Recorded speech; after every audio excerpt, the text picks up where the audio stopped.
Koreen teeknikaa ittisa balaa fi qophii dursaa bulchiinsa sablammii Oromoo gamaagama oomisha arfaasaa bara 2017-18 fi karoorawwan bara 2018 hirkattummaa jalaa ba'uuf qophaa'e irratti marii gaggeesseera. Walitti qabaan koree teeknikaa itti aanaan itti gaafatamaa qajeelcha qonnaa bulchiinsa sablammichaa obbo Haasan Said miseensonni koree aanolee fi magaalawwan hundatti socho'uun ragaa qulqulluu fi qindaa'aa sassaabuu akka qaban hubachisaniiru. Ragaan kun haala oomisha arfaasaa naannichaa kan ilaallatu yoo ta'u, qaamoleen dhimmi ilaallatu hundi irratti akka hirmaatan gochuun sanada hubannoo waloo qabu qopheessuuf kan kaayyeffatee ta'uusaa obbo Haasan ibsaniiru. Hojiin hojjetamuu qabu furmaata waaraa fi milkaa'ina fiduu ta'uu qaba jedhaniiru. Dabalataanis koreen teeknikaa hordoffii fi gamaagama itti fufiinsaa qabu gaggeessuun qaamolee dhimmi ilaallatu waliin dhiyeenyaan hojjechuu akka qabu obbo Haasan akeekkachisaniiru. Barana keessattuu ilaalcha hawaasaa jijjiiruun yaada hirkattummaarraa gara oomishtummaatti ceesisuuf xiyyeeffannoon kan hojjetamu ta'uu marii irratti ka'eera. Koreen kun ajandaawwan adda addaa irratti erga mari'atee waliigaltee irra gaheen booda kallattii hojii fuulduraa kaa'uun marii isaa xumureera.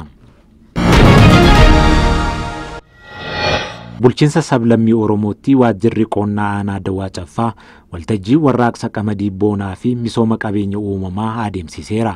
Waltajjii kanarratti bulchaan duree aanaa Dawaa Caffaa obbo Mahammad Getaachoo dabalatee gaggeessitoonni biroo aanichaa argamaniiru.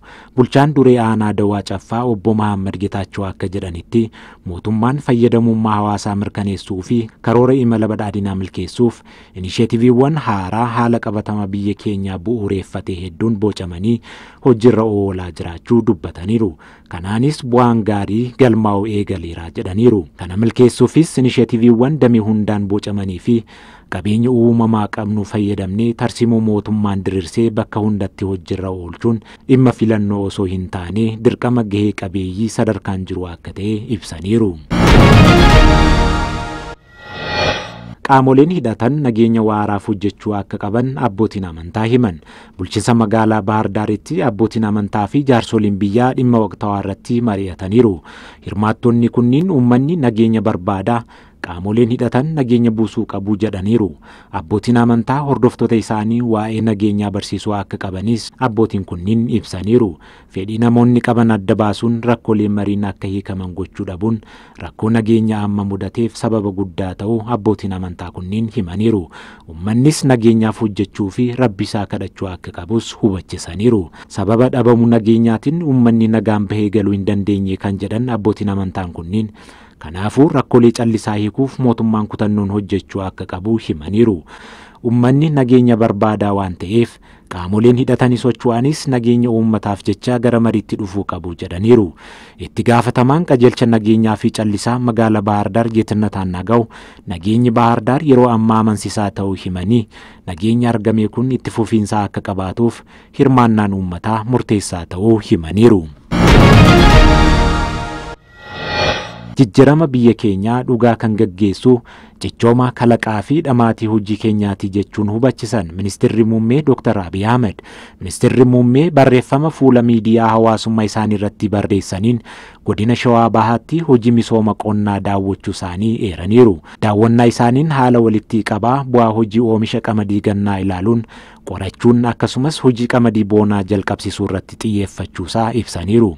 Hojiilee kilaasteraa muuzii, paappaayyaa fi qurxummii naannawichaatti daawwachuu isaanii eeraniiru. Malli qonnaa aadaa duraanii ammas jiraatullee makaanaayizeeshiniin bal'inaan qootuuf gargaaruu guddachaa waan dhufeef ga'umsii fi oomishtummaa qonnaa naannawichaa guddisaa akka jiru dubbataniiru. Boodatti deebinee hojimaata turii yommuu gamaagamnu tooftaawwan ammayyaa akkasii waggoota hedduun duraa akka biyyaatti osoo eegallee turre oomishni qonnaa haala olaanaan adda akka ta'u ni hubannaa jedhaniiru.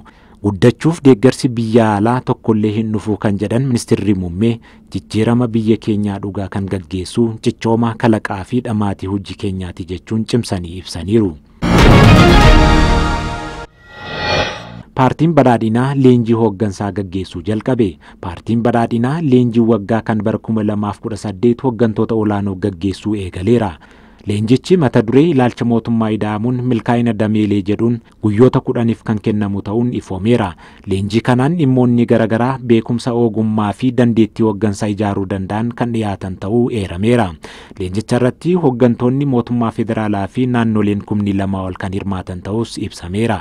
Leenjii kanaan cinaatti daawwannaan hojiilee misoomaa kan gaggeeffamu ta'us paartichi ifoomseera.